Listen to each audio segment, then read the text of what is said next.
Good afternoon, everyone. Welcome to this afternoon's webinar, Enabling Enterprising Engineers, organised by the Nathu Puri Institute for Engineering and Enterprise at London South Bank University. My name is Neil Hudson-Basing. I'm the Corporate Events Manager at London South Bank University. I've had the privilege of organising this event with some of my colleagues. I'm just going to take you through some of the functionality with Zoom Webinar. You might be familiar with it, or you might have seen Zoom Pro. This is slightly different. If you look at the bottom bar below you, you'll see there's three functions, and this is how you can get involved. Functionality-wise, there's the chat box, and we do encourage you to use the chat box throughout this afternoon's webinar. It's a great tool for networking. We use it to share important web links with you, email addresses, that kind of thing. So please do make use of the chat box. You'll also see there's a Q&A box at the end of this afternoon's session. There will be an opportunity for Q&A, so please pop your questions in there. Try not to put them in the chat box, and if we keep them in the Q&A box, then we can work through them systematically. There's also the raise your hand function. This is a great way to ask live questions. We had a big event last week. We didn't get many people use this. This is a way for you to come live to one of our panelists. We can't see you, so it doesn't matter where you're asking your question from, but we will be able to hear you, and it's a good way to engage with our panelists this afternoon. Since lockdown happened, LSBU has really embraced the world of virtual events, and it's been a great way to keep in touch with all of our stakeholders and to also meet the learning needs of our students, our staff, and our community of researchers, business, enterprise, and our local community as well. So it's been a great way to maintain that engagement at quite a difficult time. And we've had some fantastic virtual events. We've run a business school professional lecture series. And just last week, we held LSBU's part one of our sustainability and climate action events. And some of our panelists from today also spoke at the event. Those events have been incredibly well received, and this event is no exception. I'd like to introduce you to Professor Simon Philbin, who's the director of the Nathu Puri Institute. Simon, over to you. Thank you, Neil, for that introduction. And as Neil says, my name is Simon Philbin, and I work at London South Bank University as Professor and Director of the Nathu Puri Institute for Engineering and Enterprise.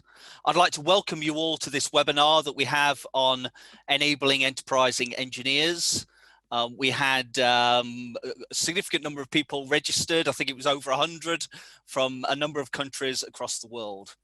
And first of all, I'd actually just like to introduce you briefly to the other members of the team and those presenting today. So if I could ask the other members of the team just to put on their camera. So first of all, we have Thomas Empson, who is Research Fellow and Doctoral Researcher. Thomas there. And we have Paul Mansell, a Doctoral Researcher. We have Parvan Kumar Sala, also a Doctoral Researcher. And supporting us, we have Sanita Selvarajan, our Project Administrator. Thanks, everyone. Okay, so I will just share my screen and just clicking onto it now.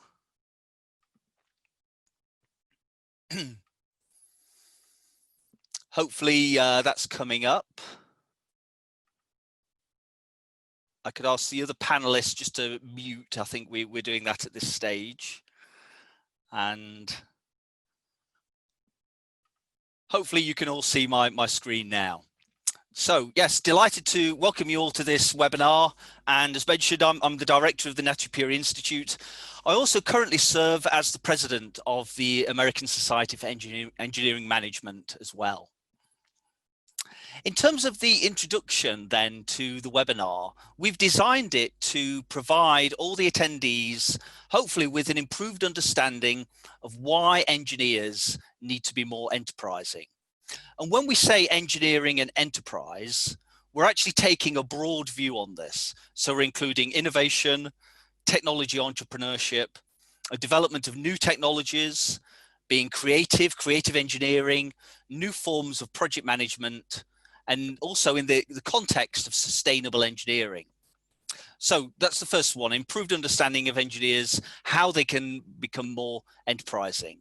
In particular, we'd like to give you an appreciation of the education and research activities at the MPI team, including sustainable engineering and creativity, project management and entrepreneurship. And after the webinar, there would be the opportunity for anyone that's interested to explore how to collaborate with the Nathu Puri Institute team. In regard to the webinar presentations, so I will speak for about 20 minutes or so and give you an overview on the need for engineering and enterprise and a brief introduction to the team. And then we will have three kind of deep dives. We will go into the doctoral research projects, 3 of them being conducted in the MPI. So Thomas Empson will speak for about 20 minutes. After Thomas, we'll have a 5-minute comfort break. Then we'll have a 20-minute presentation by Paul Mansell, followed by 20 minutes by Parv and Kumar Sala. They will each, as I said, speak about their own PhD projects. We'll then have a short comfort break after Parvin's presentation, and that will be followed by a joint Q&A panel session. So our plan is not really to go into question and answers after each presentation. We'd like to save them all up and then tackle them as part of a joint panel session towards the end. And hopefully we'll try our best to keep it all within the scheduled 2 hours that we have available. Okay, so in terms of my main body of my presentation, I've broken it into 2 parts. The first part was the background on the need for engineering and enterprise. It's always useful to start off and think about what are the major challenges and indeed opportunities facing engineers. But actually, I think they face STEM subjects and science, technology and engineering and mathematics. And indeed, maybe all of society is facing these challenges. We know there is a need to respond to the COVID-19 pandemic, the different ways of working, virtual working, indeed working such as through this webinar, and that will impact how engineers, the opportunities and challenges that they face. We have the ever-present threat of climate change and the need to diversify our forms of energy usage and to adopt more renewable forms of energy. That is still a challenge. More broadly, we have the need to realize sustainability as articulated in the United Nations Sustainable Development Goals. There are challenges and opportunities around so-called digitalization in areas such as the Internet of Things and increasing levels of automation. We also have the need for the upgrade and renewal, investment in transportation and new infrastructure. There is a need to improve healthcare, for example, through implementation of biomedical devices. And so again, engineers have challenges there. We need to make sure that engineering education remains relevant and includes up-to-date technologies.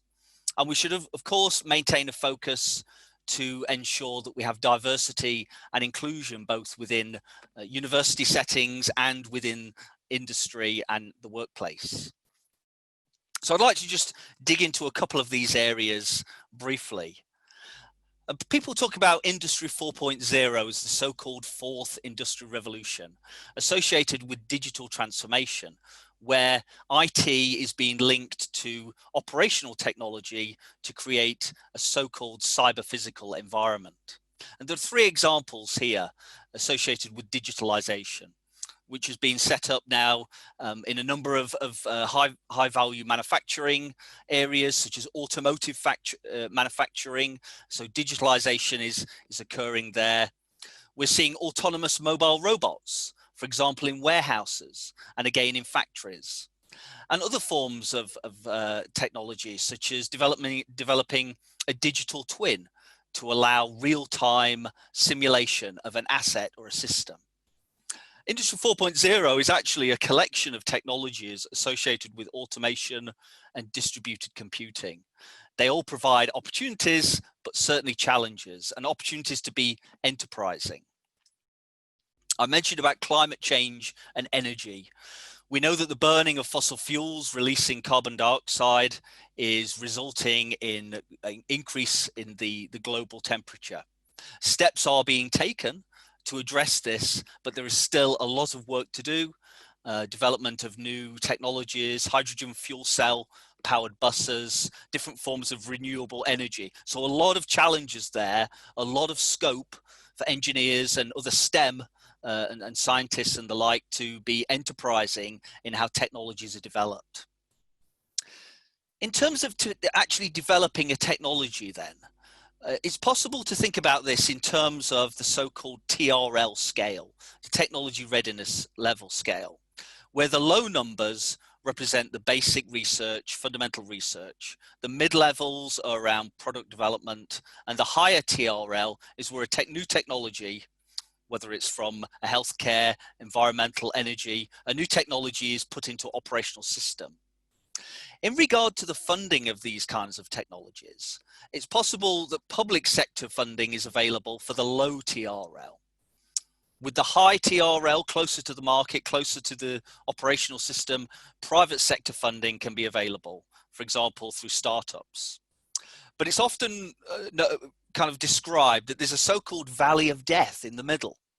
Unfortunate sounding term, but where there can be a lack of funding available for that key TRL 4, 5, and 6 associated with product development. So the challenge for engineers and knowledge workers is when developing a new technology, how to bridge the valley of death. Well, there are potential strategies that can be used. It can be possible to set up a defined technology transfer approach to systematize and to have policies and strategies in place, how you transfer technology from universities to companies. There are other approaches, such as the use of open innovation, a way that companies can work with other parties. And further approaches can be adopted, such as design thinking and rapid prototyping and testing, as well as the so-called lean startup, which is an approach to rapidly go to market for new technologies. New approaches then can be adopted in engineering to bridge this area. There have been a number of reports issued on the need for enterprise skills by engineers. This is a report from the Royal Academy of Engineering in 2017, and they described how basic skills related to business management and entrepreneurial activity are needed by engineering students. And they also pointed to the benefits of actually having continuing professional development around enterprise and wider skills for the workforce of engineers and other STEM workers. A further report by the Royal Academy of Engineering in 2018 focused in on the need for more training, more graduating engineers. And there was a quote in that report by the CEO of Siemens at the time, Professor Jürgen Mayer. I think he's retired now. But in his quote was, "There are global challenges ahead. To address them, we need an increased skills base and an abundance of innovation and creativity." So we need engineers to be innovative in how they do their work, to be creative. They still need a technical, strong foundation, of course, but they need this wider set of skills to be enterprising. Okay, well, that was the first part of my talk, really, and then I have the second part was just to give you a brief flavour of the overall work that we're doing within the Nathu Puri Institute, or the MPI as we call it. So the MPI was set up in 2011 following a generous donation by the Puri Foundation to LSBU. The focus of the Institute is to embed enterprise into engineering education and industrial practice. And I'm just moving a dialogue box on my screen so I can see the quote. There was a quote given by Nathu Puri, the benefactor of the Institute, when the Institute was set up. And the quote is quite interesting just to recount it. It says, "Knowledge should be available to future engineers and engineering students so that more of them can break the glass ceiling and become entrepreneurs and our business leaders. Current demands are for engineers with a much wider knowledge base, hence the initiative today." And this underscores the kind of remit of the MPI. It's not about diluting down the core technical content of being in engineering or STEM. It's about augmenting with that, building on it with that wider set of skills and knowledge to be effective in the workplace, and in particular of an enterprising nature. The Institute was founded by Professor Raul Bamidamari, and he retired a couple of years ago, and that's when I joined LSBU.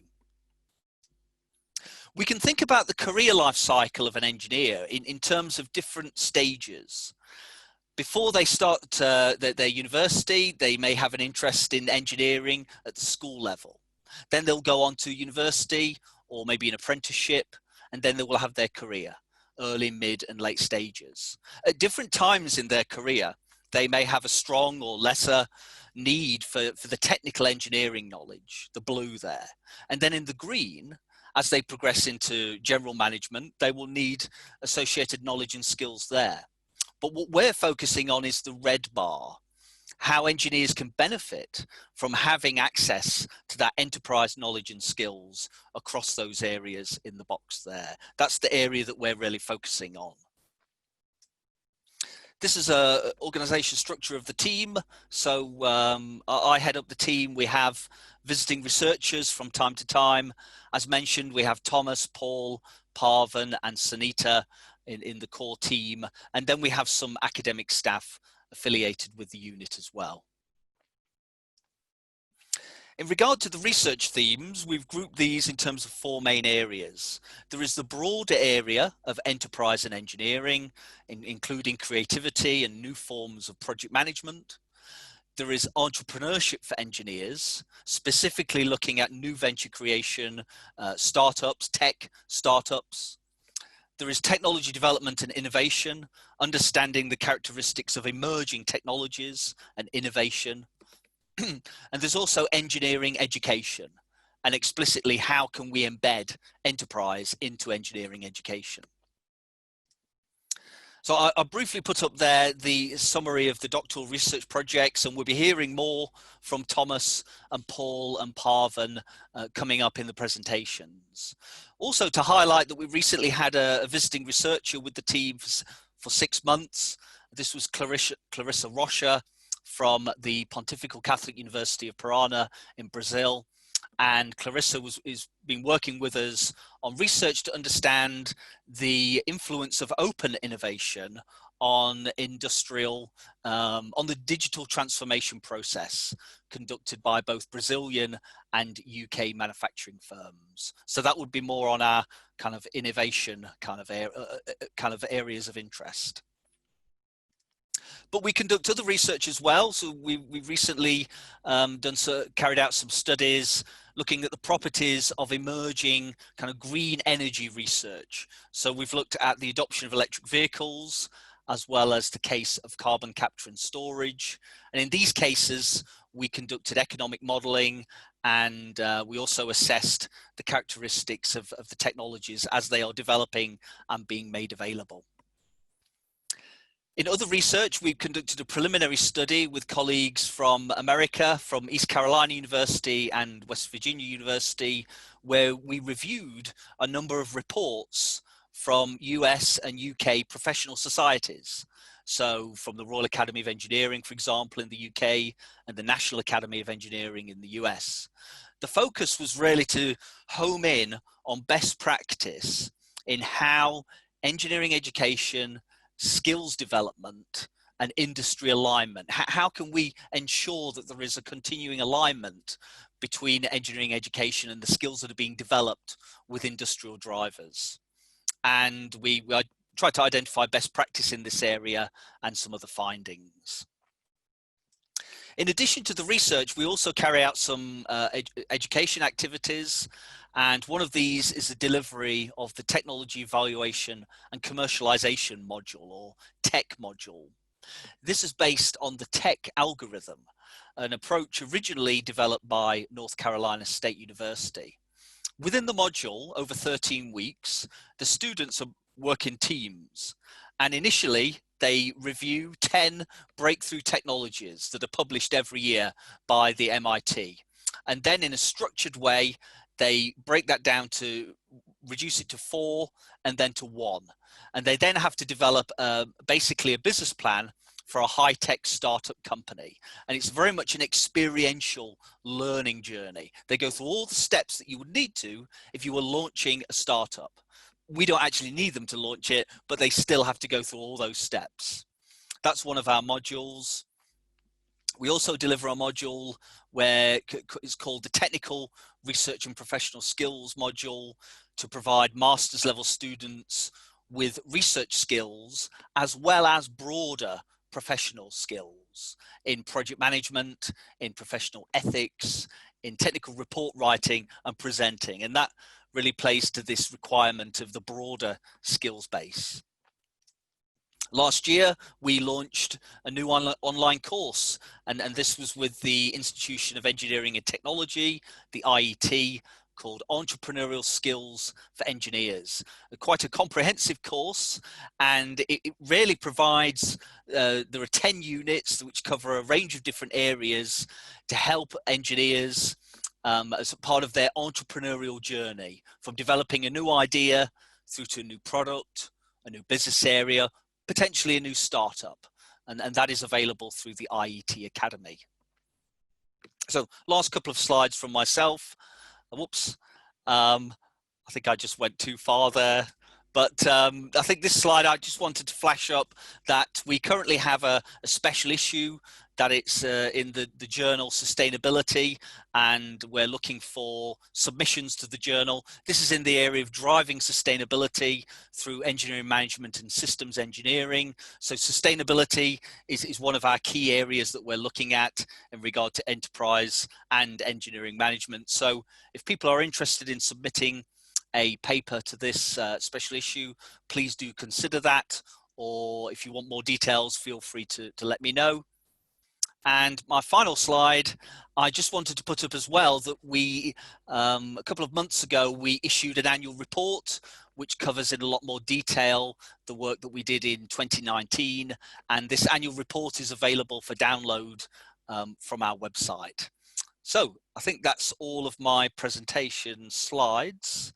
And I think at this stage, I would like to hand over to Thomas Empson, and Thomas will be giving his presentation, really running through details of his doctoral research. So handing over to Thomas.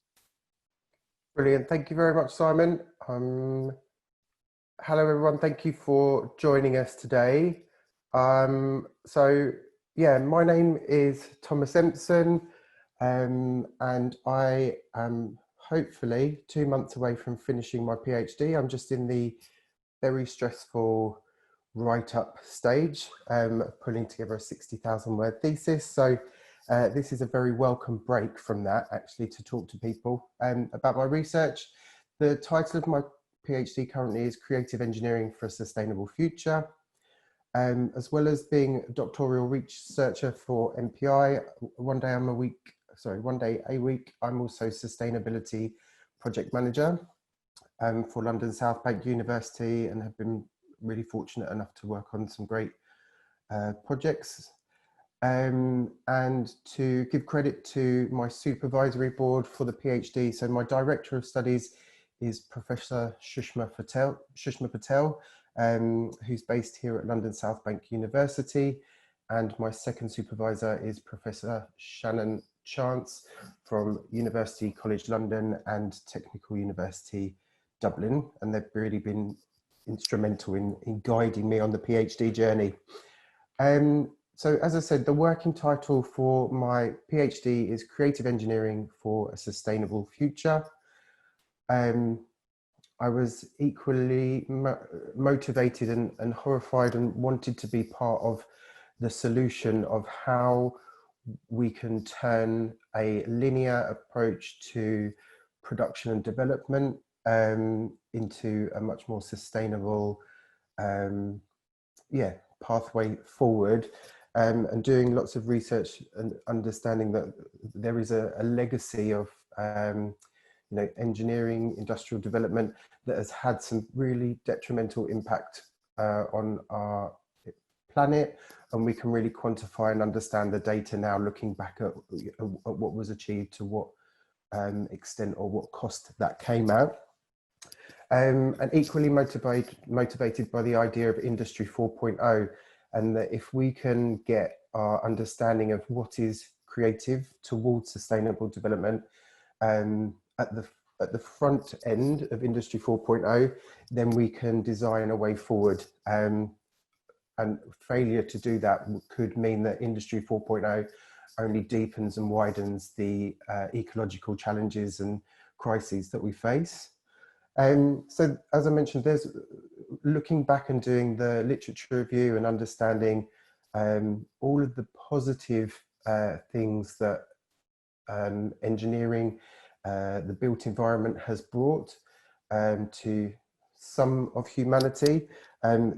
Also, you start to understand that some privileges of certain nations are built on negative impact that's had. So there is a negative fallout and a legacy that industry has contributed to in the past 3 industrial revolutions. Now that we look at moving forward through a different lens, just one example here, if we look at CO2 emissions over the last 250 years, the vertical lines that I put in there, you can see that the regions that are economic powers, that are seen as leading industrial revolutions, were also at the forefront of CO2 emissions. So there's quantifiable and real measurable data there of the detrimental impact that industrial growth has come at. And this is just one example without looking at resource depletion and general pollution. So the context in terms of literature review, things that have inspired and guided the PhD that I'm doing. 1972, the United Nations Conference on the Human Environment in Stockholm was one of the first of its kind, and looking at environmental issues and directly relating that to international relations on development and politics. The same year, Meadows et al. Published a book called Limits to Growth, and this looked at the measuring industrial output and the impact of that on pollution and natural resource depletion. Fast forward 43 years, we had in 2015, the Sustainable Development Goals were launched, of which 193 nations agreed to reach these 17 goals by 2030, and we're a third of the way through that.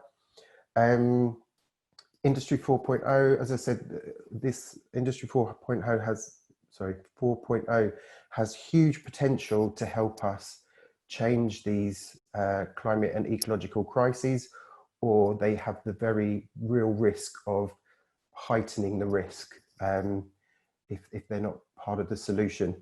We've got the growing world population, so we're currently at 7.6 billion people, and in the next 30 years that will grow to 9.8 billion, so a rise of 2.2 billion people who will all need resources and are dependent on our current approach to development.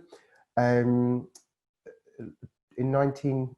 2018, the IPCC reported 12 years remain until irreversible damage is caused to the planet as a direct result from human activity, and specifically industrial human activity, causing rising temperatures.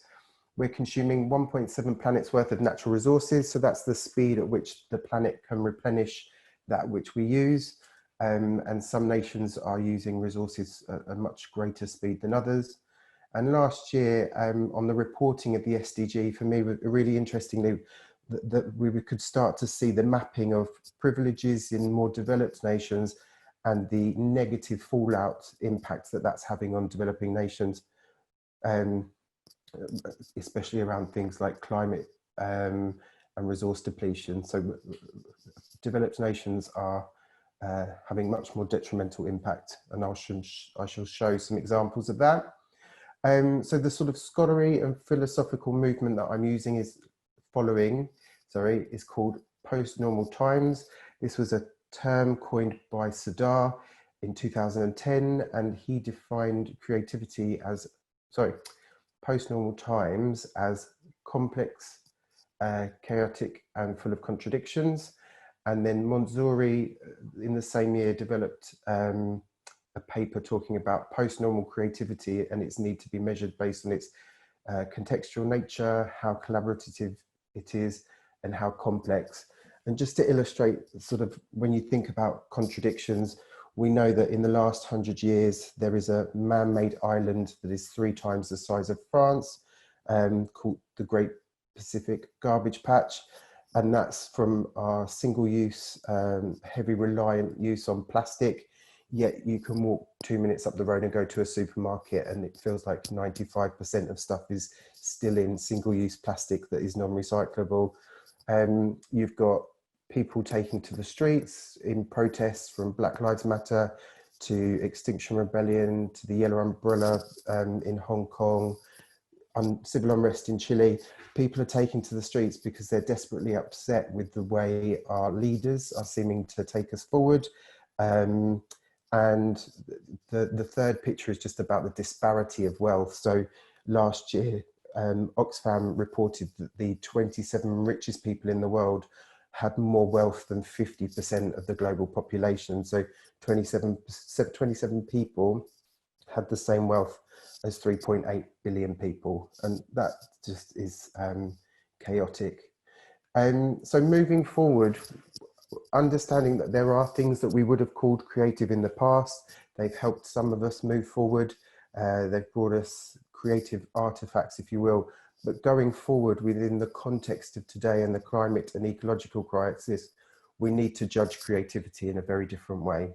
So it's about drawing a line in the sand and moving forward.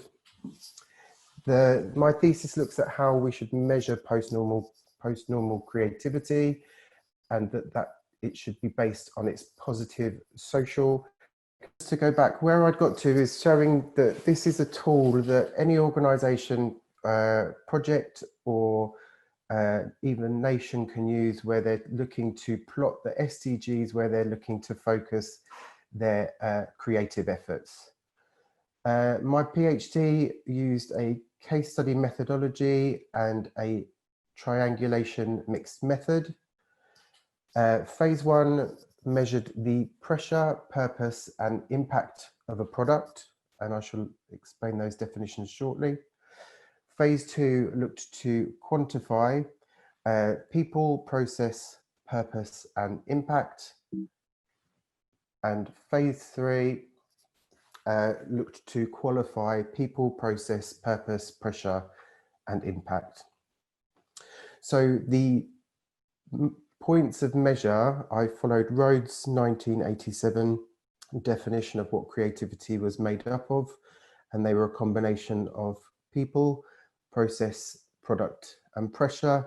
And for the purpose of my research, I've added a fifth P, which is purpose, and I shall explain the addition of purpose shortly.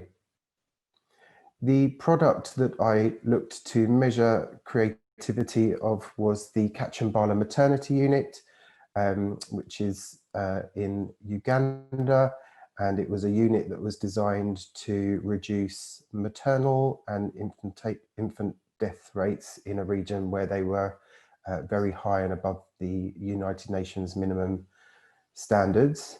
Phase 1, so to talk about the interrelationship between pressure, purpose, and impact, I set out to look at the external pressures from the 3 pillars that are on an organization, that an organization or project should define a plan. On completion of the project, the impact should be measurable. So positive impact to the economy, society, and the environment. So using my model, here's the dashboard of the United Kingdom's Sustainable Development Goals, and the UK could lay over the conceptual model that I've created to understand how well they're performing in each of the 3 pillars of sustainability. The 0.2 spillover, so that's where the UK is negatively preventing other nations from achieving their sustainable development goals, and things like carbon offsetting or deforestation are the types of things that are included in overspill. The United Nations, where the HKS architects were founded, again, if we was to overlay the SDG dashboard as reported in 2019, we can see how well they perform under the 3 pillars of sustainability. And in terms of contextual pressures for Uganda, where the project was based, you can see again overlaying the dashboard to the model that I've created. All 9 social goals are on red, so Uganda needs support or needs to be most creative in areas of social minimum standards. In terms of defining an organisation's purpose, what I've done is looked at the collaborative organisations to determine if their purpose is extractive in nature or if it is generative in nature. And this is a model developed by Kelly in 2012 to articulate if an organisation is driven by doing good, that it will achieve good. And likewise, if an organisation is purely driven by economic gain, then it's very likely to have negative environmental and social impact somewhere on the planet. So measuring the impact of the project, the case study project, against people, planet and profit, you can see that there was impact against 9 SDGs. The majority of those are green, so good impact. Decent work and economic growth is in coloured amber, and that's because it was a project for 1.5 years, so it's not necessarily created ongoing jobs for engineers, but there were new job creations for nurses. And then in terms of climate action, a lot of the project was delivered by apprenticeships, so people from Southwest Wales that were being flown backwards and forwards. So there was some carbon impact there. However, the project used all resources from within a 5-mile radius. It used passive design, so it required the use of a lot less energy. Solar panels were used to help generate energy. So lots of positive impact on this project. Then what I've done is taken Kaufman and Behito's 4C model of creativity that defines different levels of creative, and it defines creativity based on its impact. So on that horizontal line, I've made a slight adaptation, and what I'm doing is measuring the level of creativity based on socio-economic environmental impact. That was the research done in phase 1, and then phase 2 looked at the context for the new idea and its implementation. So at phase 1, the measurement of the Katchambala maternity unit was that it was pro-C creative, and that has meant that it's had impact on the organisation within its field, system of practice or market. Phase 2 was a survey that looked to quantify people, process, purpose and impact. The people were from HKS architects, 3 in America, 2 in London. Other people, so engineers for overseas development with another organisation that sent the apprentices over to help train local workforce and deliver the project as well. In terms of process, so within that survey, I looked at where creativity was happening across a project lifecycle and using the double diamond model. Levels of creativity as perceived by the group. So the most amount of creativity was happening in the delivery phase, solving problems in situ. And then the second highest level of creativity was in the define phase. So really trying to revise the brief to make sure it was achieving what it needed to. And interestingly, engineers contributed mostly because this was a project that was made up of both engineers and architects. Engineers contributed heavily in the 2 most creative phases of the project. This data tells me who was contributing towards the project and at what stage, so I can understand creative contributions from the project team. And this data was just trying to understand if there was any correlation between the contextual pressures and the purpose and impact. And interestingly, the areas where there was the greatest amount of pressure was reversed to where the greatest level of impact was achieved. Phase 3 was about quantifying the data that I found in my desk research and from the survey to understand process, purpose, pressure, and impact. And some of the key findings have been through the interviews that our greatest issue is there's a creative barrier. So within engineering still, things that are seen as sustainable can often be the first things to be removed from a project because they're seen as either too costly, and that's preventing us having creative solutions that are sustainable and have positive impact on people, planet and profit.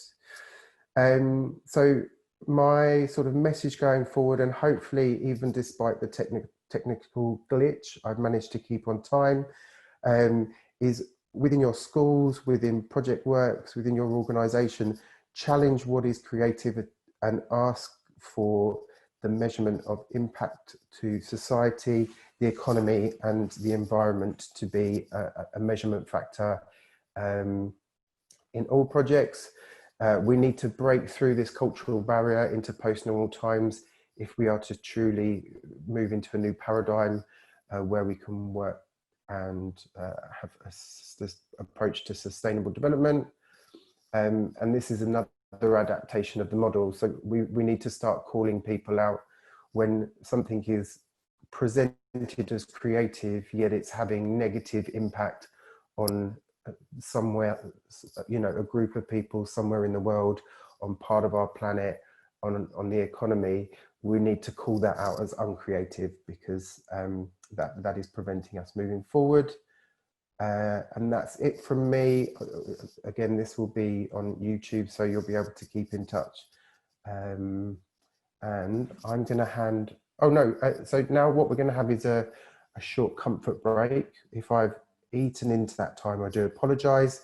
I shall stop sharing my screen and my colleague Paul will bring his presentation up. And again, apologies for the technical glitch there.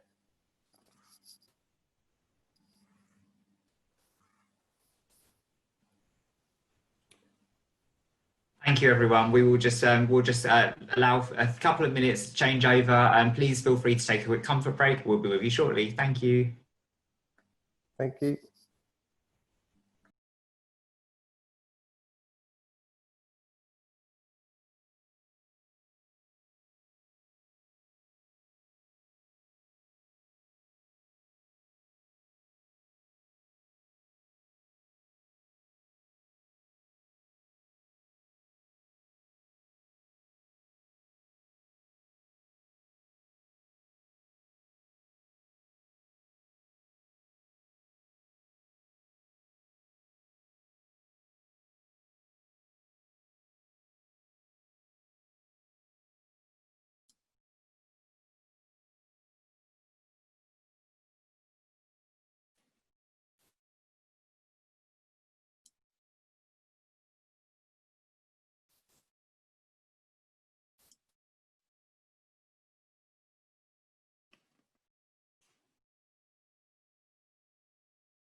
I'm going to stop sharing my screen, Paul, and then I'm just going to hand over to Sunita.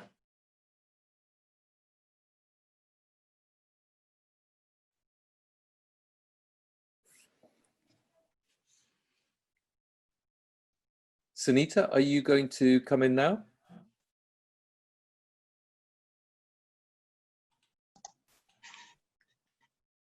Neil, can I confirm that you can see my slides and I'll start? I can't see your slides just yet.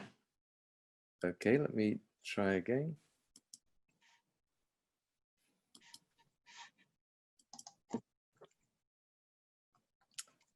Just let me know when you can see them. I can see them. They just need popping into full mode. I'll do that.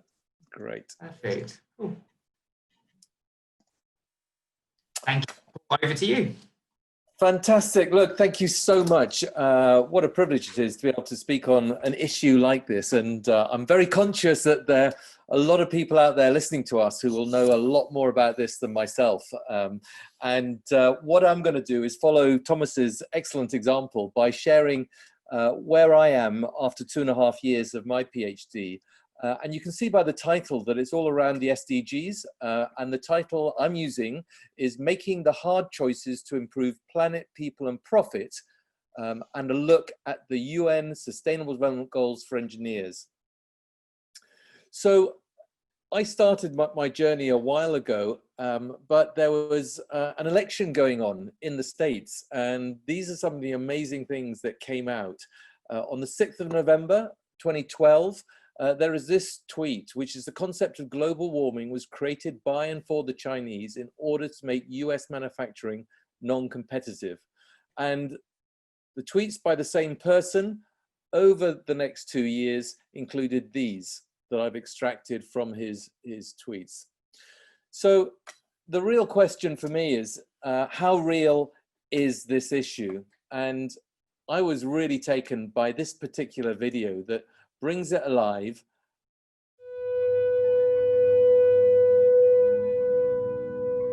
We can be. We must be the first generation to end extreme poverty. The generation most determined to fight injustice and inequalities. The generation that saves the planet from climate change. And this is how it will get done. The global goals. A 15-year plan For everyone, everywhere. With no one left behind. We will live in a world where nobody anywhere lives in extreme poverty. Where no one goes hungry. Where no one wakes in the morning asking if there will be food today. We will live in a world where no child has to die of diseases we know how to cure. And where proper health care is a lifelong right for us all. we will live in a world where everyone goes to school. And education gives us the knowledge and skills for a fulfilling life. We will live in a world where all girls and all women have equal opportunities to thrive And be powerful and safe. We cannot succeed if half the world is head down. We will live in a world where all people can get clean water and proper toilets at home, at school, and at work. We will live in a world where there is sustainable energy for everyone. Heat, light, and power for the whole planet. without destroying the planet.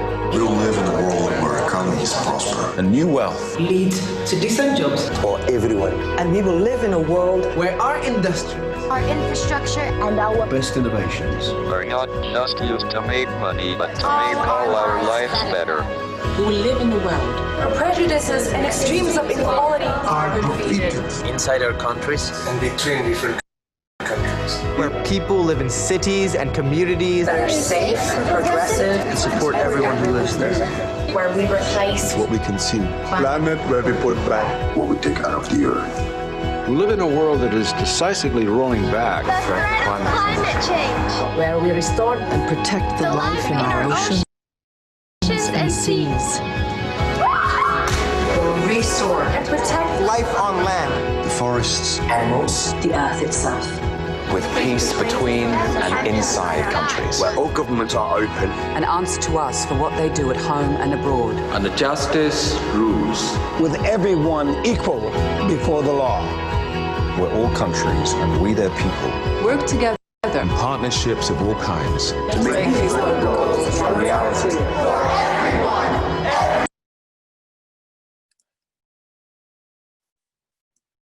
You could hopefully see from that video that the 17 Sustainable Development Goals are for both developing and developed countries. And to date, they are the single framework that we can judge our success by. The targets were agreed in 2015 by 193 states. And I came face to face with the realities of how far we are behind of achieving our 2030 targets when I arrived at the North Pole in April 2017. And I've just got a question for you. And I don't know whether, Neil, we have a poll ready to go. If not, I'll do it verbally. We do. Give me 2 seconds. Fantastic. So what I'm going to ask Neil to do is to put up this poll. And the question to all of you is, what do you think the answer is? How many square kilometers less ice were there in February 2017 than 1 year before in February 2016? And this is by NASA satellite readings. So if you could just answer that.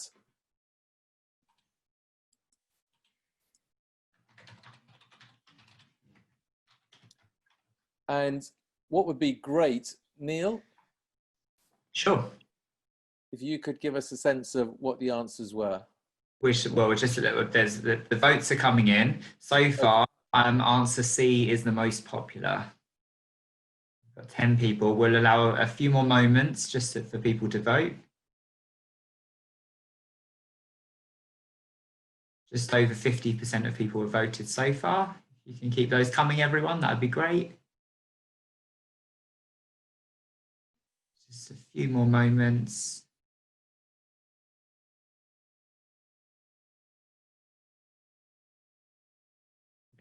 Great, let's go for that. Perfect, I'll end the polling. There you go, I'll share the results. So just over half of you suggested that it was 100,000 square kilometers less ice. In fact, the answer, and 7 of you got this right, is 1 million square kilometers less ice in February 2017 than 1 year beforehand.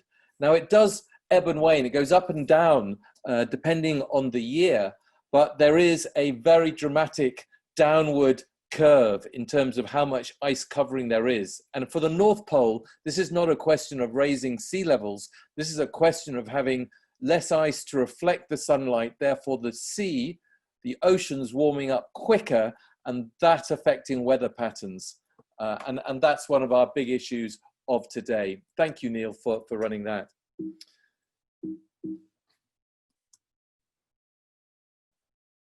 So where are we today? I'm going to show you some 2018 targets, where we are in terms of achieving the 2030. And you can see on the right-hand side, it's just about all red and amber. So because of what I found when I went to the North Pole, and because of those statistics, I wanted to do my part to try and study this area to find out whether these global goals could be cascaded down to make investment decisions on infrastructure projects at the local level. And there's no better advocate for how urgent this is than Greta herself. And we've all been stimulated and excited by the messages that she's put out there. And the question I'll finish with at the end is, what can we do about it? But for this presentation, I've got 3 questions I'd like to answer. How much do I care? How do I challenge the accepted norm? And what can I do?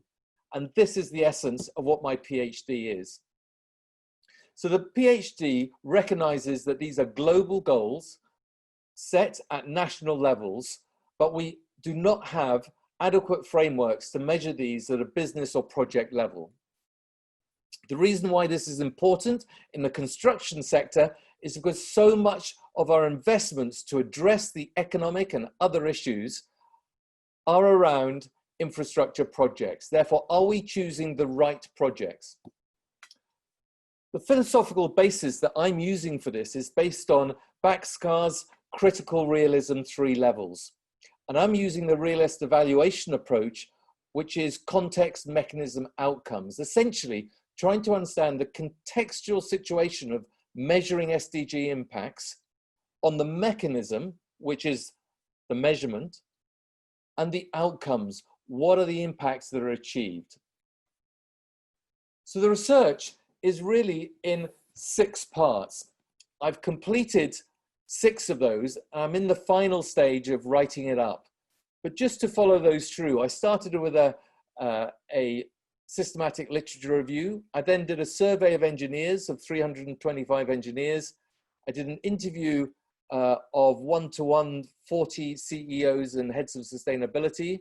I then used triangulation of that data to develop a theory-led prototype, and I've just completed a 4-month case study with the Environment Agency in UK and a mega project called Tideway, and I'll share some of those results as we go through.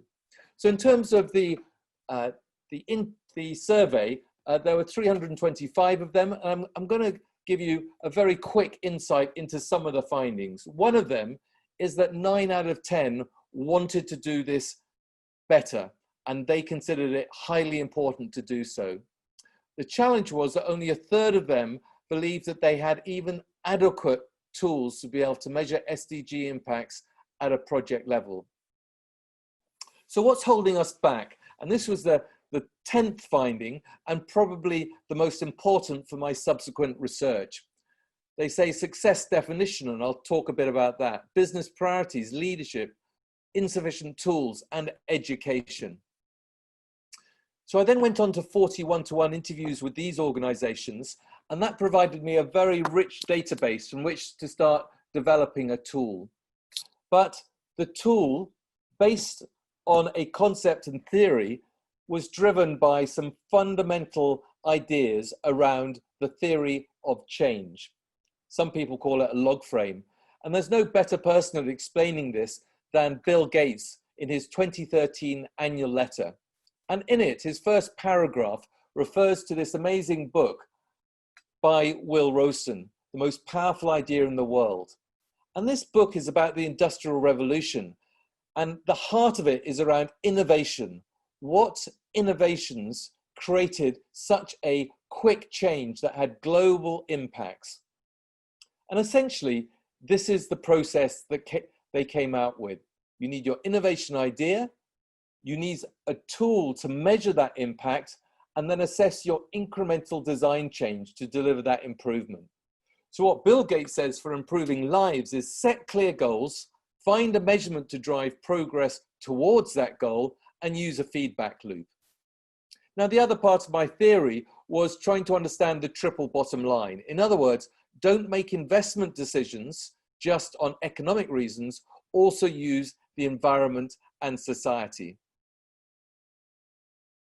And this is a tool. There isn't time today to go into the detail behind it, but the top line is showing you that there's a causal link between, on the left-hand side, the inputs could be money, or it could be people, or it could be intellectual property, that drives activities that deliver an output. An output might be a bridge or a school, but of course that delivers outcomes, which is the school in a system of systems way could be linked to a transport system to enable children to get to the school for the first time.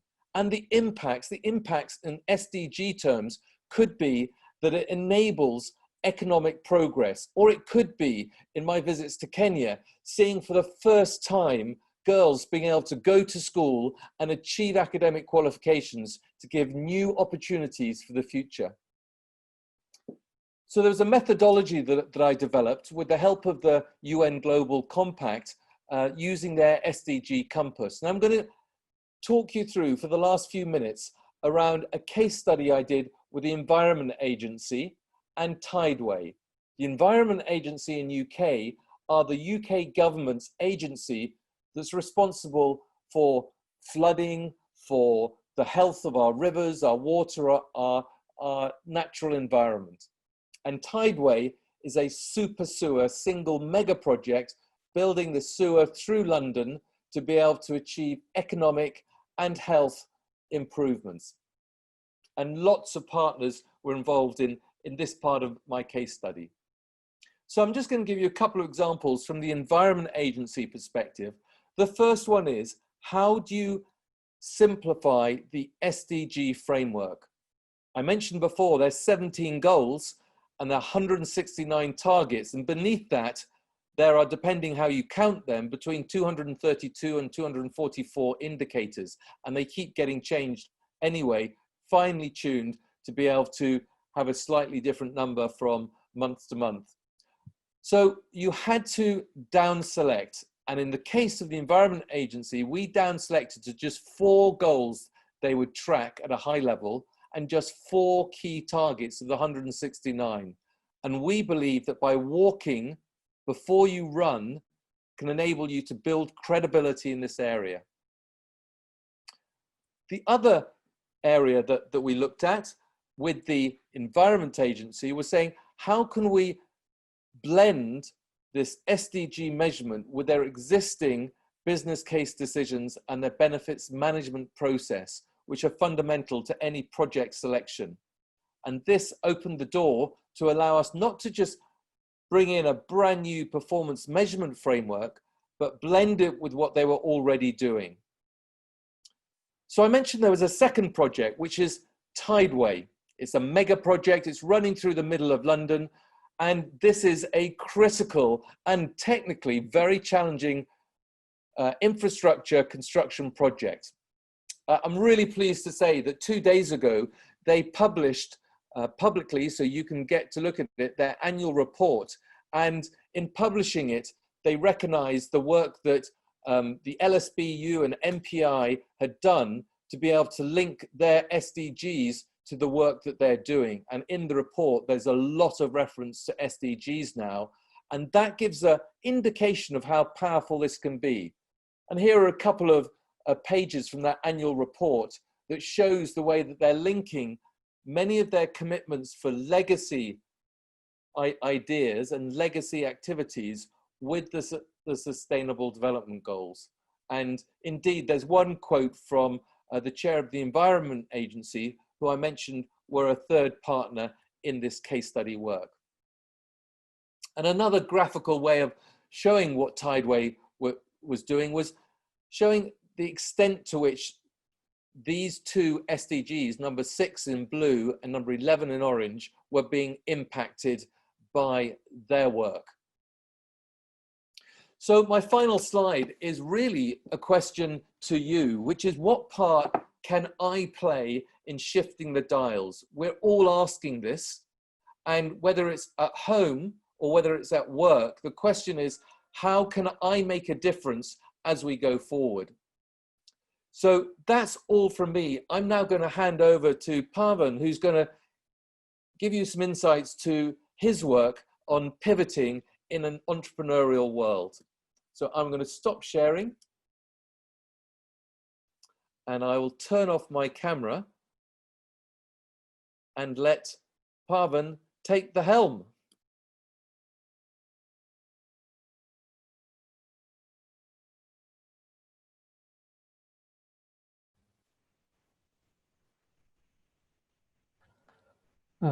Good afternoon, everyone.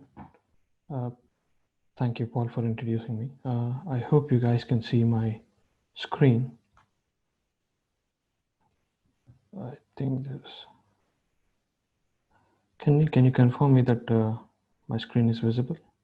Hey, it's visible. We just need to pop it into full mode. Yeah, just a second. I don't know for some reason. Perfect.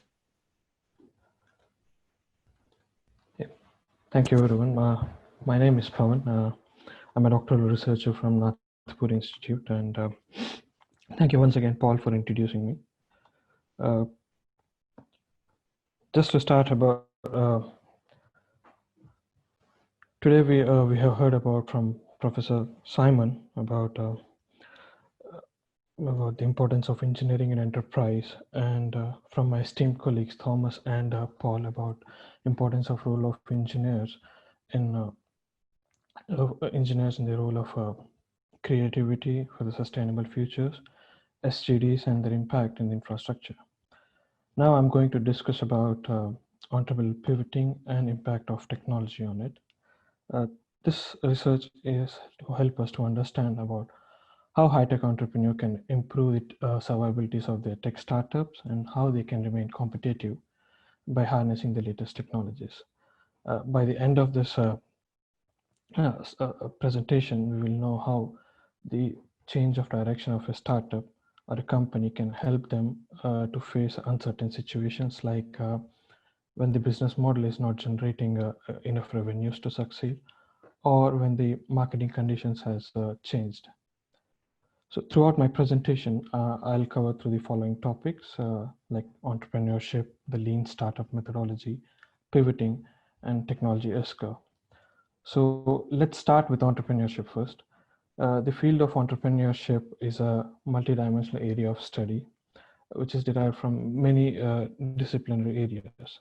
For example, entrepreneurship can be derived from or described in terms of technology and innovation, small and medium scale enterprises, management, and new product development.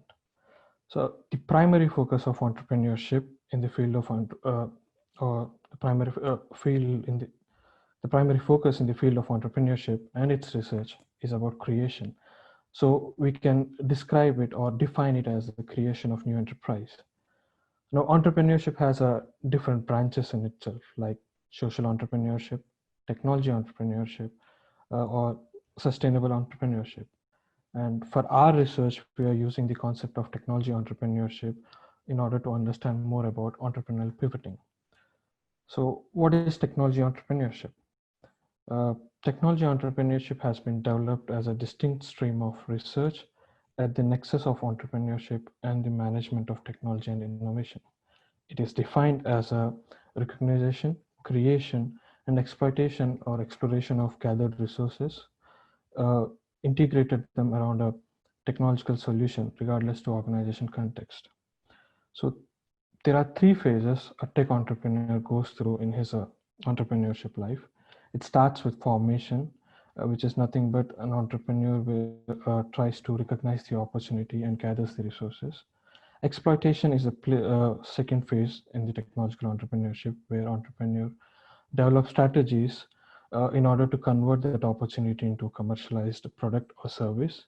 And then comes the renewal state, which is the third stage or third phase in technology entrepreneurship, which focuses on adapting changeable customer demands. Having said that, there is a lot of information available on entrepreneurship. How to run a successful startup, how to become a successful entrepreneurship. We can find all the relevant data in the internet as well as in the academic journals and books. But if we look at the business statistics in the UK, the survivability of startups is a concern. The latest statistics shows that the birth rate of a business is 13%, whereas the business death rate is 11%. And if we look at in the year 2018, the death rate has increased by 58% when compared to year 2000. So the question is, how does entrepreneur creates value and how they can survive in a long-term perspective? So before discussing about how entrepreneur create value, let's talk about what is a startup. Eric Rice, who is an entrepreneur, has defined the startup as a human institution which produces a new product or service under extreme condition of uncertainty. He is also an author of a book called The Lean Startup Approach, the Lean Startup, in which he has mentioned about minimum viable product, build, learn, measure principle, and pivoting. What is a lean startup approach? A startup identifies opportunity and works towards commercializing it. However, the idea may not be always to run the product, may not turn the product or service into reality. And by the time the startup realizes that, they might have invested a lot of time, resource, and money. Here is where the lean startup comes in handy, as it concentrates on minimizing the engineering hours and producing a minimum viable product. Minimum viable product is nothing but a product with the basic features, which is when developed, released into the market, and they are released to the initial customers. They collect their feedback from them, and based on those feedback, they try to improve that product. Lean startup approach also uses another principle called build, measure, learn principle, which is nothing but a cycle of creating and testing new hypotheses by developing minimum viable products for the potential customers to try, measure them based on their feedbacks, and try to learn based on those feedbacks. Now the question is, what if the original hypothesis of the startup didn't work? By original hypothesis, I mean, what if the original idea of the startup doesn't work? The answer is pretty simple. They can pivot. One of the important aspects or concepts in lean startup approach is mentioned is pivoting. It is defined as a structured course of correction designed to test new hypotheses. So on the screen, you can see there are 14 different types of pivots a startup can use to test their hypothesis. So let's look at the picture on the clockwise direction. The first 4 pivots are considered as a product level pivot, and the next 4 pivots are considered as market level pivot, that is from customer segment pivot to market segment pivot. They are categorized under market level pivot. And the next 5, that is from value capture pivot to side project pivot, they are categorized under strategy pivots. So these are the 14 types of pivots a startup can use. They can use any one of the pivot, or they can use multiple pivots whenever they want to change their direction. The change in direction can be maybe change in their target customers, or change in their product or service they offer, or change in their business model. Now let us consider what is the possible factors that can trigger pivoting. Based on our research, we have identified most possible factors that were mentioned in various academic journals. Some of them are like customer feedback. It can be a positive feedback or a negative feedback from the customer, or it can be competition, it can be legal issues, or it can be a flawed business model. These are some of the factors that can trigger pivoting. To explain this concept in further detail, I'll be using some examples where they have pivoted at their early stage of career and how they became successful. The first example is about Instagram. We all know Instagram, and we all know how much popular it is today. But back when it was launched as Bourbon. It was a check-in application that included in an online game called Mafiaverse, and players can upload their photos using that app. But the creator felt that the app is too much cluttered, and because of which it didn't gain any attraction. So what they did was they removed all the features except 2 features. One is uploading photo feature, second one is check-in. Based on these 2 features, they relaunched the product and they named it as Instagram. This type of pivot is called zoom-in pivot, which means a single feature becomes entirely a new product. And the possible factor for this is customers' positive response to a particular feature in an online game. Next example is Android. It was founded in 2003 and it was later acquired by Google in 2005. Initially, when the Android was started, it was meant to build an operating system for cameras. But once it was acquired by Google, it pivoted. Instead of developing a platform for cameras, it developed a platform for mobile headsets. And today, almost 80% of the mobile headsets work on Android operating system. This is an example of platform pivot, where a platform itself become a product or vice versa. And the possible factor of pivoting was influence of investor or the promoter. Third example is Avon, one of the most popular brands in beauty products. The founder was a book salesman and he used to sell books. And in order to increase his sales, he used to sell perfumes or any other beauty products along with the books. But later he realized that all the female customers he used to have, they were more interested in the beauty products that he used to distribute with the books, but not the books. So he started recruiting saleswomen to sell his perfumes, believing that they would be able to relate to that product and they can sell much more better. So this type of pivot is called channel pivot, which is nothing but companies try to reach their customers using different platforms or different effective ways. And the possible factor for pivoting is unseen approach for the customers. The last example is Groupon. In 2007, a website was created called The Point. The purpose of this website was to fundraising for social causes by creating campaigns. Now, anybody can create a campaign, but the participants will pledge to do action only if enough people take a pledge to do action.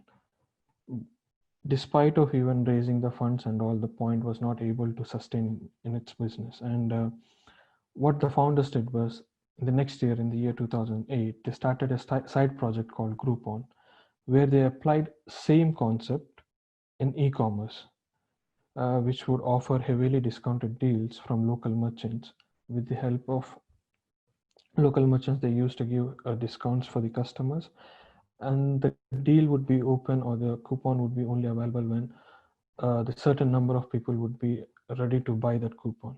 So this type of pivot is called side project pivot, which is nothing but when sometimes companies start a side business and those side business becomes more successful than their main business or main project, that the company puts entire efforts on the side business itself. And the possible factor for this kind of pivot is unscalable business of the existing project. So now we have seen different types of examples of companies which have pivoted and became successful in their particular sector. But currently, due to COVID, let's see examples of few companies which have pivoted due to COVID and how they are sustaining the market conditions.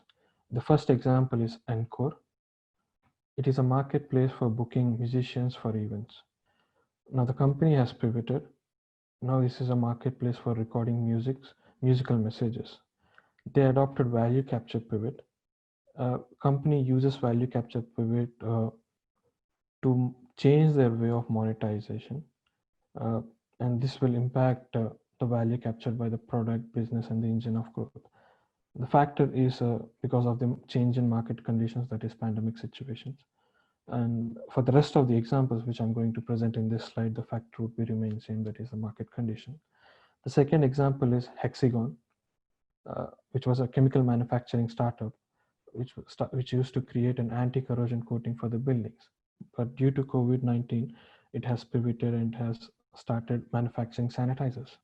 Now this company has adopted business architecture pivot, which is nothing but a company can adopt any one of their business architecture, that is high margin, low volume, which is a complex model systems, or a low margin and high volume based operations business model. The next example is EO Charging. This startup is best known for designing and manufacturing electrical car chargers. But due to COVID, it has pivoted. Now the company has created an online classes for children on sustainability and energy while collaborating with 3 other companies. This company has adopted complete pivot where they change their target audience, business model, and their product in order to sustain the market's condition. The last example is Indigo. It was started as a taxi startup in North Africa, but due to a pandemic situation, they changed to a delivery service. They adopted customer need pivot, which means that usually companies or startup tries to commercialize an idea which sells or which addresses the customer needs. However, sometimes their product or service might necessarily not serving the most critical need of the customer. In that case, company tries to understand what is the most important need of the customer and they try to pivot there. So that's what Indigo do it. Now let us understand the second theory that my research is dealing with, that is technology S-curve. The history of S-curve or S-shaped curve derives from 18th century. Since then, the evolution of technology has been considered as a initial slow change, then a rapid growth, and in the later stage, it would be slowly declining, which means nothing but a technology when it enters into the market, it slowly advances, followed by a rapid growth, and then decline inevitably, thus forming a S-shaped curve. Now, technology S-curve refers to technology improvements in product or platform design over some time. To explain it in simple words, technology S-curve is mapped with the performance of a technology against time. Now there are 4 stages of a technology in technology life cycle. It starts with introduction, then growth, maturity, and decline. Introduction is a stage where a new technology enters into the market. It starts to perform, but it is not equivalent to the industry standards. Next comes the growth stage where the performance increases drastically and the new technology is now becoming the industry standard. It is now overcoming the existing technology. Then comes the maturity stage where the technology still performs, but the rate of performance is less than in the previous stage, that is the growth stage. And then finally comes to a last stage that is called decline stage. where the performance of the technology starts to deteriorate. Ideally, this is the time when a new technology comes into the market and it tries to replaces the old technology or the old industry standard. The main aim and objective of my research or our research is to understand how high-tech entrepreneurs successfully pivot as a part of their entrepreneurial journey. While the objective of this research is to investigate the tech entrepreneurs by analyzing how the pivoting has affected their entrepreneurial journey, and also to understand the role of technology in pivoting by understanding the entrepreneurial journey that is impacted by the technology in order to know how the entrepreneurs are developing new strategy for the survival of their tech startups. And the final objective is to develop a predictive model that can suggest what type of pivot a tech entrepreneur can use based on the inputs he has given so that his startup can survive the competition and other marketing conditions. The framework that we developed for our research, this is a pictorial representation of our framework, which talks about our objectives, which is nothing but we are trying to identify whether there is any correlation between the factors that trigger pivot and the type of pivot, and whether the phases of technology entrepreneurship or the life cycle of a technology influences pivoting, and also whether the pivoting helps in creating and sustaining the value proposition of the startup. To conduct this research, we adopted mixed methodology, and in which we will be conducting surveys as well as interviews. Data collected through quantitative method will be analyzing using a software called SPSS, and data collected through qualitative method will be using in vivo software to analyze the data. And once we find an empirical solution, then our aim is to design a model which can predict what type of pivot an entrepreneur can do for his startup based on the inputs or the factors their startup is facing. So on conclusion, I wanted to say this: entrepreneurship is a multidimensional area or area of study, which is derived from many disciplinaries, but the primary focus of entrepreneurship is creation. Technology entrepreneurship is a sub-area in the field of entrepreneurship, and it explains the journey of a tech entrepreneurship in 3 phases. And technology S-curve is referred as a technology improvements in product or platform design over a period of time. We can learn how to minimize the engineering hours and develop minimum viable product using lean startup approach. And by using these 3 theories and by developing a predictive model for an entrepreneur, which can tell what type of pivot we can use for our startup in order to survive and sustain, my research can build a bridge between the academic literature and the real world scenario. That's it from my side. Thank you very much. I think we have a 5 minutes break, and after following which the panel will be open for the Q&A session where you guys can clarify your doubts. Thank you very much one more time. I think I'll stop sharing my screen and hand over it to Neil.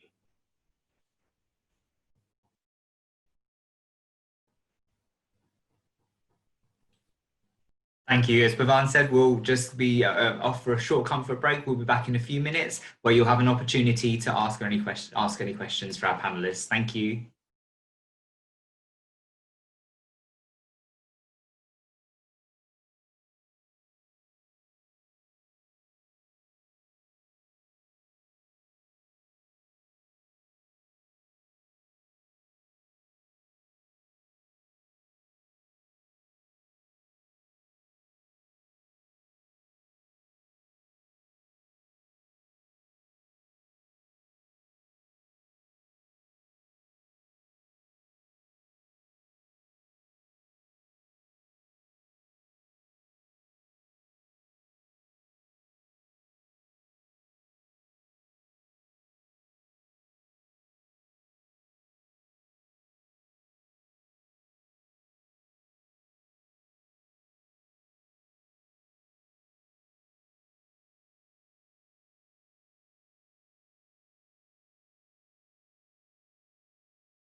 Welcome back, everyone. It's great to have you for our last leg of the Nathu Puri Enabling Enterprising Engineers.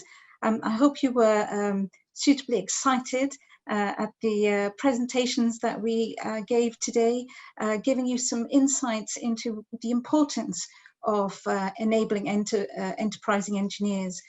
We covered passions on sustainability development, creativity, pivoting, and digitization. So lots and lots of good stuff.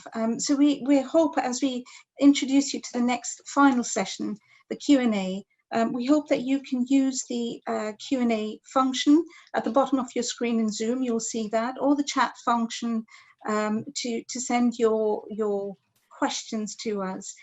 So without further ado, I will pass you on to my colleague Neil and the rest of the team. Oh, and just a last thing to say, we won't be sharing our slides, but we will be uploading our sessions onto YouTube. And those who have registered will receive a message about with a link for that. Thanks, Neil. Thank you, Sunita. Welcome back to our panelists. Hi, Simon. We've Hello. got Paul, we've got Thomas, and we've got Parvin. Welcome back, everyone. So we'll start taking questions shortly. As Sunita said, this session will be available on YouTube afterwards. Thank you all for your presentations and for sharing the work you do. What kind of we'll just start off with some general questions really, while the audience kind of gears up to ask some questions. How did you all get into your respective fields? Simon, we'll start with you. Yeah, it's a good question. So I suppose I've worked in and around kind of science and technology for pretty much all my career. I was originally trained in chemistry and kind of moved in different areas related to that, kind of project and program management. And so, yeah, started out in the Ministry of Defence and then worked for Imperial College London for 15 years. And then I had the opportunity to kind of, come over to LSBU and to take my first full-time academic role, which kind of built on a lot of the strands of my career to date around technology management, engineering management, and project management. So lots of management kind of stuff there, but within a science and technology kind of environment, really. That's my own background. Brilliant. And what do you love most about being the director for the Nathu Puri Institute? I think the research side is great, and working with the team on the research projects is wonderful. But also what goes hand in hand with that, and maybe it's not a surprise, is the education. So being able to teach students and engage with them in the classroom on a one-to-one. And maybe it's a little bit of a cliche, but for any teacher or lecturer, when you're trying to communicate a difficult subject and a student, you can see that light bulb moment and they kind of suddenly get it. That can be very rewarding.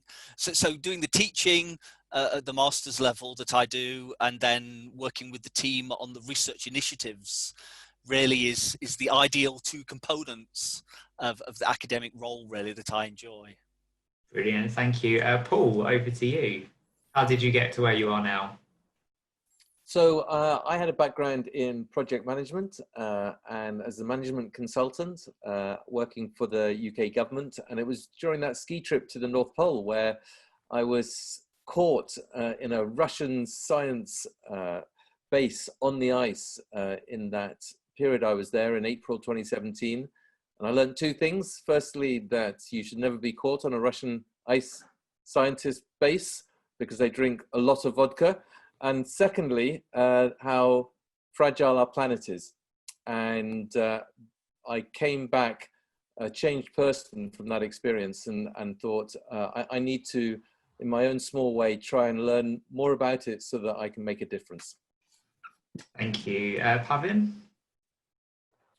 Well, I do hold both management degree as well as engineering degree. I'm a mechanical engineer, but I do hold a MBA degree also. And post my MBA, I joined in a commercial a large commercial bank back in India, where I used to deal with a lot of customers who used to brought 80% profit to the bank. And most of them were entrepreneurs, so they had some kind of side business with their regular business. And what I learned from them were, though they had a great ideas and all, at some point their business couldn't succeed and they had to shut it down. And that's when I was looking into more towards research side, and there was a posting from LSBU about NPI, and they were looking for how leadership can be brought in for the engineering students. And that's how I came from India to London, and then that's how my PhD journey started. Thank you very much. And finally, Thomas. And I've got a very different story. So I was a crazy art student. I went to Central St Martin's, studied fashion design. My whole final collection was made from recycled materials, bamboo. I did a catwalk show where there was an illustration of what the world would look like when sea levels rise. So you kind of had this very eerie illustration of a remapping of our planet and our coastal lines. And then I spent 10 years kind of trying to make fashion more sustainable, teaching in it, working in it. And then kind of had an epiphany in 2017 where I was like, I think I want to swap my approach, and I've moved into engineering because I do think engineers are the rock and roll stars of the future. If they can solve the global challenges, they will go down in history as the people that we remember the most. And we just have to focus our efforts on where we can have the biggest impact. And as Paul says, tilt the dial as quickly as possible. So yeah, I guess I'm trying to now make sustainability fashionable with engineers. and doing a great job. You've all got such a rich kind of background and very varied, and surely that's what kind of makes you a team in terms of being enterprising engineers, is that those varied stories and experiences. What are the benefits of being an enterprising engineer? Paul, Simon, we'll go over to you. Yes, I think the benefits, I mean, thinking back to some of the slides that I was including, and there have been a number of reports in this area. So the Royal Academy of Engineering, the Institute of Engineering and Technology, and they've looked at essentially the position is that the technical content of a degree, the technical training of the engineering is crucial and core. And you still need to have numerical skills, design skills, and the ability to handle complexity. But time and time again, there's a lot of reports that point to the benefits of engineers and STEM workers having access to this wider set of skills and to be effective in the workplace. So the ability, to be able to work within teams, to work within projects, and also the ability to think, creatively and to be able to understand how to spot an idea, a conceptual idea, and then to be able to plan that moving forward. So in terms of innovation and entrepreneurship, how to take that idea into a new product, a plan for a new product, or it could be a new business area that you've been asked to set up. So you can think about being entrepreneurial within an organization, what we call intrapreneurial. And then at the most extreme kind of version, it could be actually, launching a company itself. So all those activities, engineers and I think STEM workers as well, so other kind of knowledge-based workers, can all benefit from having those enterprise skills and knowledge to move beyond, purely technical roles. But even if you did concentrate on a purely technical role, there's still a need to be creative in formulating new research proposals. There's still a need to be entrepreneurial in how you develop your technical programs.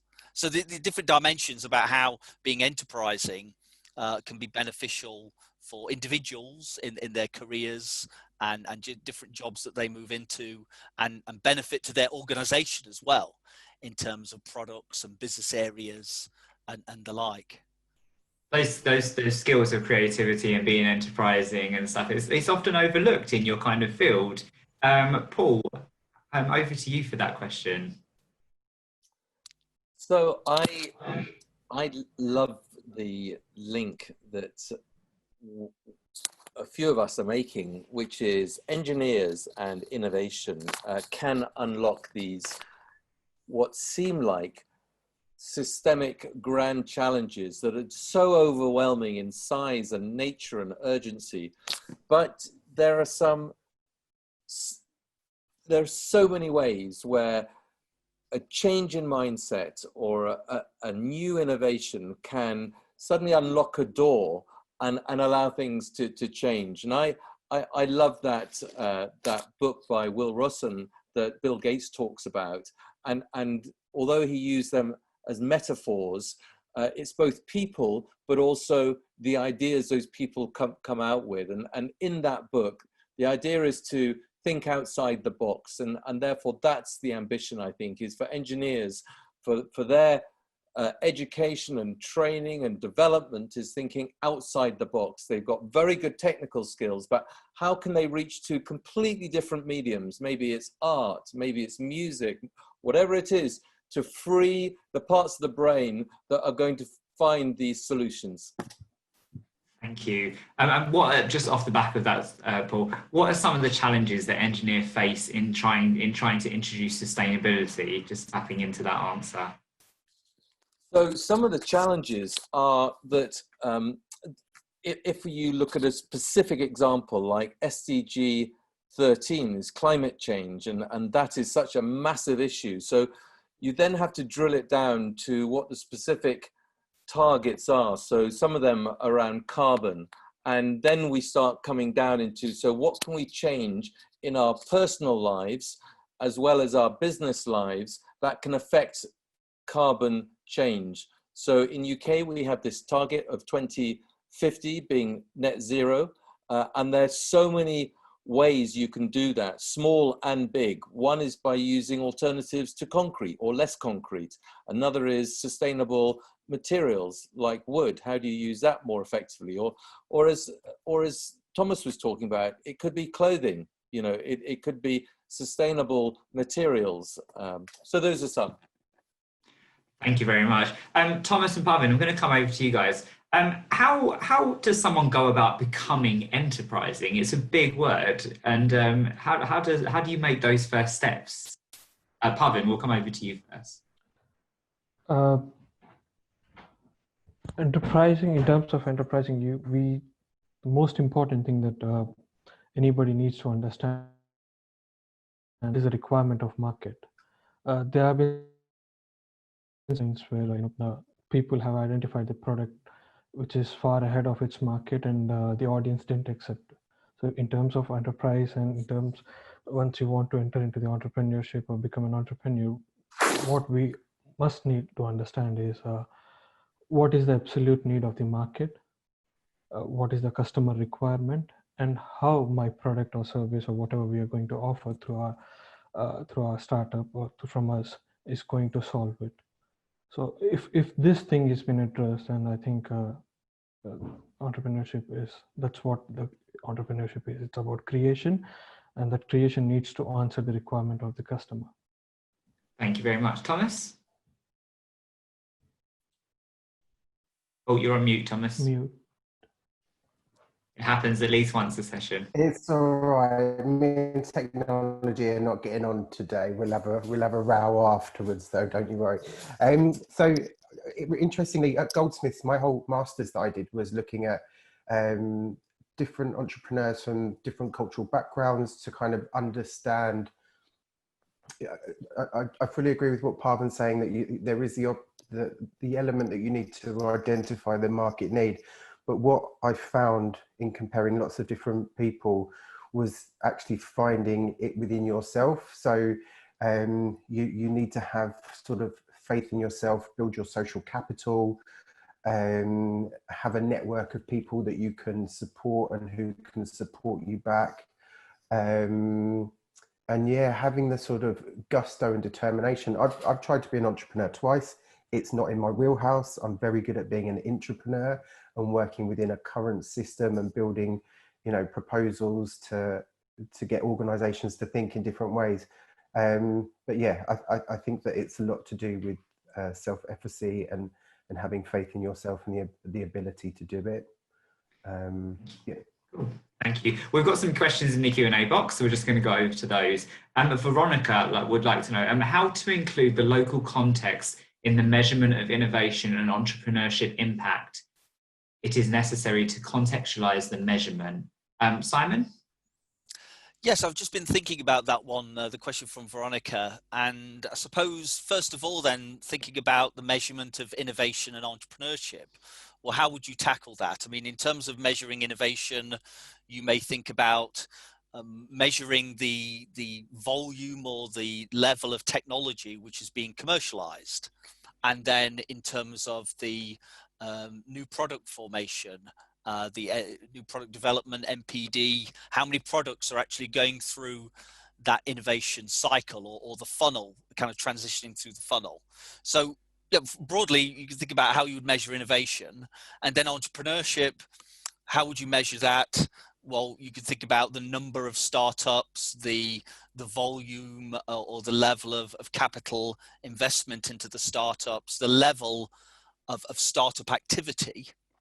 And then, of course, to think about the local environment.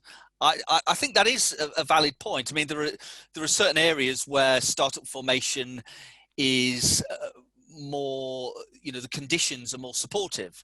So if there is access to capital, if there are clusters of universities around, you can think about the classic examples of Silicon Valley in America, the Boston area, and London in the UK. So it's a lot more favorable conditions. Conversely, there will be other parts of the world where there are, there may not be clusters of universities. There may not be access to that local capital. So it makes sense to tune the targets that you would have in terms of new product development and startup formation according to the relevant area. And I mean, a tool that I've used over many years is the balanced scorecard, which is a nice way to think about 4 different quadrants of measuring performance: the customer, the financial, the learning, and the internal processes. And to apply that to innovation and entrepreneurship makes sense, and then tune it to the local environment on the numerical targets. Thank you. Would anyone else like to add that answer? We can move on to the next question. Sure. Oliver asks, how do we encourage the use of new and innovative materials in an industry which generally resists change? Should this really be client-driven, or does this require individuals to push hard for change and take risks by adopting new ways? Anyone like to answer that? Paul? Yeah, I'd be happy to start. So I think it's a great question. And the reason why it's such a great question is because it's your time. The world is changing so fast now, is that it's people like you and Oliver who, you have a supplementary point there, which is about you try and specify CEM-free concrete in your designs, but business is not willing to take that risk because it's just not as well tested. Well, I think increasingly there will be money put into this area. One to fast track R&D in it, and secondly, for the risks to be shared between the company recommending and the client, because we know we've got to get to more sustainable solutions. Indeed, many of the new sustainability tools that can measure sustainable practices at a project level, such as LEED or SQL or BREEAM for buildings, they increasingly ask this question, which is what materials are you using? How are they sustainable? What alternatives are there? So it's forcing people to listen to your sorts of arguments. So keep at it, I would say. The risk dynamic will change. It will go through a period of sharing risk, but I would suggest that with your great ideas, I would write to people as well and say, look, can we start with a small project by testing this CEM-free concrete as your example? So if you can test it and then prove it, then people's confidence will start building from it. Thank you. Anyone else would like to add on to that? Thomas? You're on mute. Right, and I was just rereading the question. Yeah, I think, you know, the example that I used, again, I'm going back to fashion, but in the beginning, people weren't using bamboo as a, you know, cotton was the go-to material. And as innovations come along, you need to have the early adopters, the people that are going to use, try, test. And like Paul says, if you can create collaborations, partnerships where you give these a trial run, you're able to build data that measures the lifelong, you know, impact, how it operates as a concrete. I think that's what you need to do. But to go back kind of for both questions, you know, the tool that I've created where you can pinpoint where you're trying to have impact, I think that if you start to measure not using a chemical concrete, CEM concrete, what the long-term negative impact of a product that, or a building that you build, what negative legacy that's going to leave behind. I think that is something we really need to start shining a light on, because sometimes we think of the project up until when the building is put in place, but what is that long-term negative impact that we should be measuring? And I guess that's what, when I said it answers both questions for Veronica's question at the beginning, you know, using a tool to look at the areas that you want to have an impact, I think is really crucial, and measuring both negative and positive impact. Thank you. Anne has a comment in the chat box. As most of you have had experience in project management, do you think studying project management rather than engineering in masters opens more doors in terms of being an entrepreneur after studying mechanical engineering in an undergraduate? Pavin, can we go over to you for that one? Sure. Being a mechanical engineer, I would like to answer that question. One of the things that I mentioned during my presentation is entrepreneurship derives from many branches. It can be linked to management, it can be linked to engineering, it can be linked to sustainability. So whether we choose a master's in engineering or we choose project management, it is based on the person's personal interest. I'm a mechanical engineer, and during my engineering days, I did a project on composite materials, which I used different materials to build a light material which can be used in radio frequency controlled gliders. So here the question is what we can bring new to the customers in order to answer their requirements. So whether we are from project management, whether we are from engineering, we can use both knowledge of any of those domains and try to address what is the need in the market or what are the customer needs. And then we can become an entrepreneur. We can be an engineer and be an entrepreneur. We can be a management student and be an entrepreneur. So I would suggest him whichever is his interest, his passion, study that. And from there, I'm pretty sure that he can be an entrepreneur from there. Thank you. Simon, can I go over to you for that one as well, please?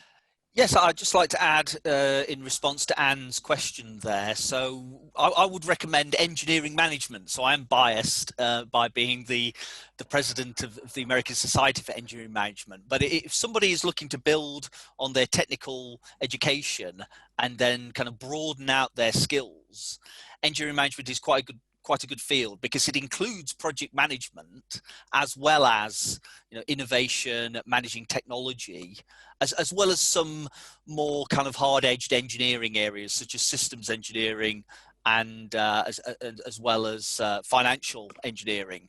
So it would be a good skill set for an engineer, someone from a STEM subject, to build on with an engineering management degree at master's level. And then, you know, you could potentially, if you wanted to stay in technical areas, you could, or definitely you would be getting the enterprise components in there as well, including project management and innovation. So apologies for the little advertisement there for the engineering management area. But I think it could be well suited to, yes, someone with a mechanical engineering degree looking to become more entrepreneurial. Brilliant, thank you. And we're almost at the end of today, so just to round off, we're going to do a quick fire, and we're going to go around the whole team, so including you, Sunita, as well. Just to give an inspiring message to anyone thinking about kind of like joining in some research or becoming an enterprising engineer. It's just some words of inspiration and encouragement. And Paul, we'll start with you for this one. You can make a difference. And that's what I would leave it with. You can make a difference. That's what you should aspire to. Thank you so much. Parvin? I would like to say that, you know, research study is one thing which you will enjoy at every moment of time. You will try to find out new things which are not been identified till now. It's all about, you know, learning what people have identified till now and what they have missed. And that's what I think brings the change. Thank you. Thank you. Sunita? Well, life is learning, and it's always a joy to be able to expand your mind, both the logical and the artistic. So whatever rocks your boat, go for it. Thank you. Thomas?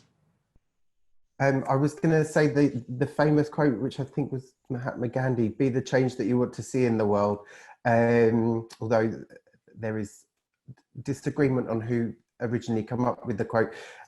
But just to add on to that, you know, whether you're an entrepreneur now or want to be in the future, I think that trying to influence organizations that you work in and write to people of authority and say, why are we not doing more in this area? Can we be doing more in this area? And if we can be, can I be part of that change? Is also a very powerful route to go down. So more entrepreneurial and being a part of moving the dial of a much bigger organization. Thank you. And finally, Simon. I would simply say don't give up and don't take no for an answer. If you feel you have a passion and you want to make it happen, keep trying, because you will eventually get there. You can get there in the end. Thank you so much. Thank you to all of our panelists and to our audience for joining us for Enabling Enterprising Engineers. This webinar has been recorded. We will email all of you that attended and those that didn't make it, just to let you know when it's live, so you can watch it again, share it with your colleagues. But thank you very much for joining us. Thank you. Thanks, everyone. Thank you, everybody. Thank you.